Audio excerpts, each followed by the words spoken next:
Hello students, ये video है class 12 के लिए एंड चैप्टर हम जो स्टडी करने वाले हैं वो है सॉलिड स्टेट। एंड इसमें मैं आपको करवाने वाली हूँ crystal, lattice and unit cell. इससे पहले मैं आपको crystalline amorphous solid, classification of crystalline solid ये करा चुकी हूँ। तो अब हम करेंगे crystal, lattice and unit cell. Crystal lattice को हम एक और नाम से जान सकते हैं विच इज स्पेस लैटिस। होता क्या है ये क्रिस्टल लैटिस? एक रेगुलर अरेंजमेंट होती है पॉइंट्स की इन स्पेस, यानी पॉइंट्स प्रॉपर तरीके से अरेंज होते हैं, उनसे एक प्रॉपर शेप बनता है, तो हम उसे कहते हैं क्रिस्टल लैटिस। तो ये है पॉइंट्स की अरेंजमेंट एक स्पेस के अंदर। अब लैटिस जो है बहुत बड़ा होता है, तो उसके अंदर एक छोटा पोर्शन जिसको हम अगर बार बार रिपीट करें तो पूरा का पूरा लैटिस तैयार हो जाता है। तो वो एक छोटा सा पीस जिसको रिपीट करने से हर डायरेक्शन में, अगर उसे रिपीट करोगे हर डायरेक्शन में, तो आपको लैटिस मिल जाएगा। तो उस छोटे से पीस को क्या बोलते हैं, छोटे से पोर्शन को क्या बोलते हैं? उसे बोलते हैं unit cell. For example, crystal lattice को और यूनिट सेल को समझने के लिए समझिए एक वॉल है, एक दीवार है। उसमें ईंट को बार बार अगर रखा जाए, यानी ईंट ही ईंट से बनती है पूरी दीवार। आई नो कि ईंट में सीमेंट भी होता है, बहुत कुछ होता है, बट आपको सिर्फ समझना है कि यूनिट सेल और स्पेस लैटिस कैसे बना है। तो उसके लिए आपको सिर्फ इतना ध्यान रखना है कि दीवार बनी है आपकी ईंटों से। अब वो ईंट को बार बार रिपीट करते हो, हर डायरेक्शन में ईंट को रखा जाता है, तभी तो वॉल तैयार होती है। तो पूरी वॉल हो गई क्रिस्टल लैटिस। और जो ये एक सिंपल सा एक ईंट है, जो एक ईंट है, उस एक ईंट को बोलते हैं यूनिट सेल। सो इस तरीके से यूनिट सेल से तैयार होता है पूरा। जब उसको रिपीट किया जाता है हर डायरेक्शन में, तो उससे बनता है कंप्लीट स्पेस लैटिस। तो ये सिर्फ समझने के लिए आपको एग्जाम्पल था वॉल का। इसके बाद हम पढ़ेंगे टू डायमेंशनल लैटिस। इसके अंदर पॉइंट्स की अरेंजमेंट होती है प्लेन ऑफ द पेपर। देखिए, टू डायमेंशन यानी जिससे आप आराम से पेपर में ड्रॉ कर सकते हो। तो आपका जब पॉइंट्स की अरेंजमेंट होती है पेपर के प्लेन पे, तो उसे कहते हैं टू डायमेंशनल लैटिस। अब यहाँ पर मैंने लैटिस बनाए हैं।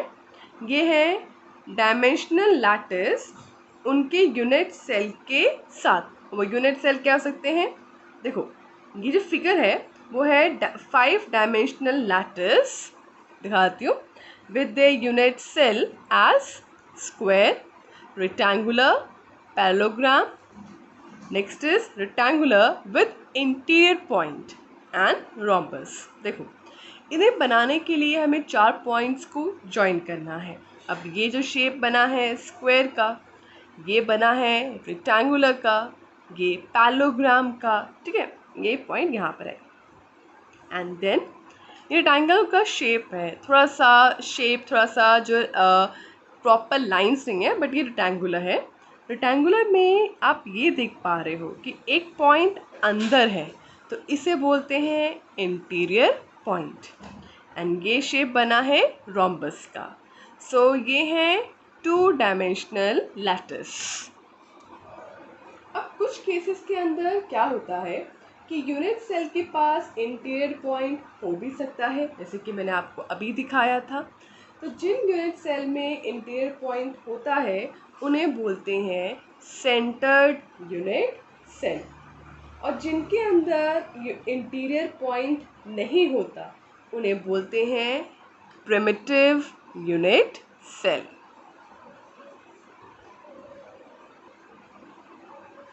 ठीक है। So unit cell without interior point, they are known as primitive unit cell. Next topic है 3 डायमेंशनल क्रिस्टल लैटिस। अब 3 डायमेंशंस हैं, यानी एक्स वाई जेड, ये 3 डायमेंशंस होते हैं। तो इसे कहते हैं 3D, यानी थ्री डायमेंशनल क्रिस्टल लैटिस। मैंने 3D शॉर्ट फॉर्म में लिखा है, बट आपको फुल फॉर्म लिखना है, थ्री डायमेंशनल क्रिस्टल लैटिस। तो इसके अंदर जो क्रिस्टलाइन सॉलिड होता है उसके पार्टिकल एक प्रॉपर फैशन में, एक प्रॉपर स्टाइल में अरेंज्ड होते हैं 3 डायमेंशन स्पेस के अंदर, जैसे कि आप ये देख पा रहे हो। अब ये जो एक सिंगल है, देखिए इसको इसको इसको इसको इससे इसके नीचे बनेंगे, ऐसे से ऊपर है वैसे ही नीचे बनेंगे, हर जगह बनेंगे। तो ये है स्पेस लैटिस। ये जो आप डॉट्स देख रहे हो ये पॉइंट्स हैं, और इन पॉइंट्स को बोलते हैं लैटिस पॉइंट या लैटिस साइड। अब जो ये सिंगल, ये जो एक पोर्शन है, ये पोर्शन है आपका यूनिट सेल। तो एक यूनिट सेल, दूसरा यूनिट सेल, तीसरा यूनिट सेल, चौथा यूनिट सेल। तो आपको सिर्फ समझना है कि यूनिट सेल कैसे यहाँ पर शो हो रहा है।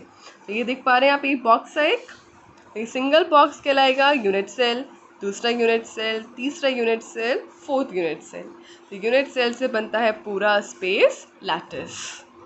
तो यूनिट सेल की डेफिनेशन क्या लिखी जाएगी? अगर एग्ज़ाम में यूनिट सेल आता है तो उसकी डेफिनेशन क्या लिखनी है? ये है, it is the smallest 3 dimensional portion of complete space lattice which when repeated over and again in different direction it produces complete space lattice। जो मैंने आपको समझाया है, अब जो वर्डिंग्स, ये वो वर्डिंग्स है जो आपको एग्जाम में लिखनी है, और इसका वही एक्सप्लेनेशन है जो मैंने आपको यूनिट सेल का दिया है। इसके बाद आता है parameters of unit cell. 6 parameters होते हैं यूनिट सेल के। पहले हैं डायमेंशन यानी लेंथ, यहाँ पर इन्हें कहते हैं एक्सियल लेंथ, और वो है ए बी सी। ये एजेस जो होती हैं, 3 एजेस में ये आपके एक्सियल लेंथ होती हैं। आप सिंपल कह लो एक्सियल लेंथ होती हैं, जिनका नाम है ए बी एंड सी। अब जो ये एजेस के थ्रू जो ये डायमेंशंस बनाए जाते हैं, ये एजेस एक दूसरे के परपेंडिकुलर हो भी सकती हैं, नहीं भी हो सकती हैं।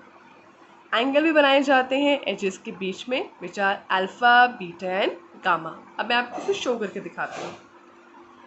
एक्सियल लेंथ्स होती हैं ए बी एंड सी, और एक्सियल एंगल्स होते हैं अल्फा, बीटा एंड गामा। देखिए आप ये स्पेस लैटिस देख पा रहे हो, इसी में ये एजेस होती है। ये एजेस क्या होती है? ये लाइंस दिख रही हैं, ये जो दिख रही हैं ये एजेस होते हैं। जो लाइंस है 1 एज, 2 एज, 3 एज, 4 एज, ये एजेस होती हैं, ठीक है। अब 3 एजेस के थ्रू आप ये मान लीजिए 3 एजेस है मेरे पास, एक एज का नाम है ए बी और तीसरे एज का नाम है सी।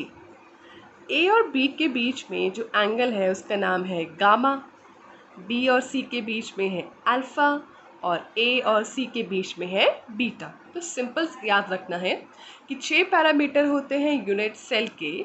फर्स्ट एक्सियल लेंथ होती है which is A B and C, और एक्सियल एंगल्स होते हैं अल्फ़ा, बीटा एंड गामा।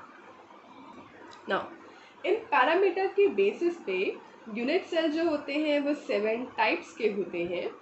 इन्हें हम क्रिस्टल सिस्टम या क्रिस्टल हैबिट भी कहते हैं। ऐसा क्यों? कोई भी क्रिस्टलाइन सॉलिड इनमें से किसी न किसी यूनिट सेल से बिलोंग करता है, तो इन्हें कहा जाता है क्रिस्टल सिस्टम या क्रिस्टल हैबिट। तो हम पढ़ेंगे 7 टाइप्स ऑफ यूनिट सेल, कह लीजिए क्रिस्टल सिस्टम। तो पहले हम सिस्टम देखते हैं। क्यूबिक है पहला सिस्टम। एक्सियल लेंथ क्या होती है? ए बी सी तीनों इक्वल होते हैं। एंगल्स क्या होते हैं? अल्फ़ा, बीटा और गामा 90 डिग्री के इक्वल होते हैं। और एग्जाम्पल क्या है जो क्यूबिक सिस्टम्स शो करते हैं? कॉपर एंड सोडियम क्लोराइड, और बहुत सारे एग्जाम्पल्स और होते हैं। नेक्स्ट सिस्टम है टेट्रागोनल। इसमें ए और बी तो इक्वल होते हैं but not equal to C. Then ये चीज़ यहाँ वापस रिपीट होगी, यानी अल्फ़ा, बीटा और गामा वो इक्वल होंगे 90 डिग्री एंगल के। एग्जाम्पल है white tin and titanium dioxide. Orthorhombic या कह लीजिए रोम्बिक, तीनों साइड्स इक्वल नहीं होती, बट जो तीनों एंगल्स हैं वो 90 डिग्री के इक्वल होते हैं। एग्जाम्पल है potassium nitrate, calcium carbonate. Next है मोनोक्लिनिक। मोनोक्लिनिक के अंदर तीनों साइड्स इक्वल नहीं होती, अल्फ़ा और गामा तो 90 के बराबर होते हैं, पर बीटा नहीं होता, यानी ये इक्वल है बट ये इक्वल नहीं है। एग्जाम्पल है मोनोक्लिनिक सल्फर। रोम्बोहेड्रल और ट्राइगोनल, तीनों साइड्स इक्वल हैं बट ये तीनों एंगल्स हैं इक्वल हैं बट 90 के बराबर नहीं है। Copper sulphate, pentahydrate. Hexagonal, hexagonal में दोनों इक्वल हैं बट इक्वल नहीं है, एंड ये दोनों एंगल्स 90 के इक्वल है, and gamma is equal to 120 angle. Example है sodium nitrate, ice and graphite, ये पूरे एक एग्जाम्पल है। ठीक है, तो ये एग्जाम्पल, कुछ एग्जाम्पल्स मैंने आपको बताए हैं यूनिट सेल के। इस टॉपिक के बाद हम करेंगे यूनिट, अगले वीडियो में मैं आपको कराऊंगी यूनिट सेल के बारे में, और आगे हम टॉपिक्स करेंगे सॉलिड स्टेट के। ये वीडियो को अगर आपको पसंद आती है तो इस वीडियो को लाइक, शेयर एंड सब्सक्राइब कीजिए। कोई डाउट हो तो आप कमेंट सेक्शन में लिख सकते हो। Thank you.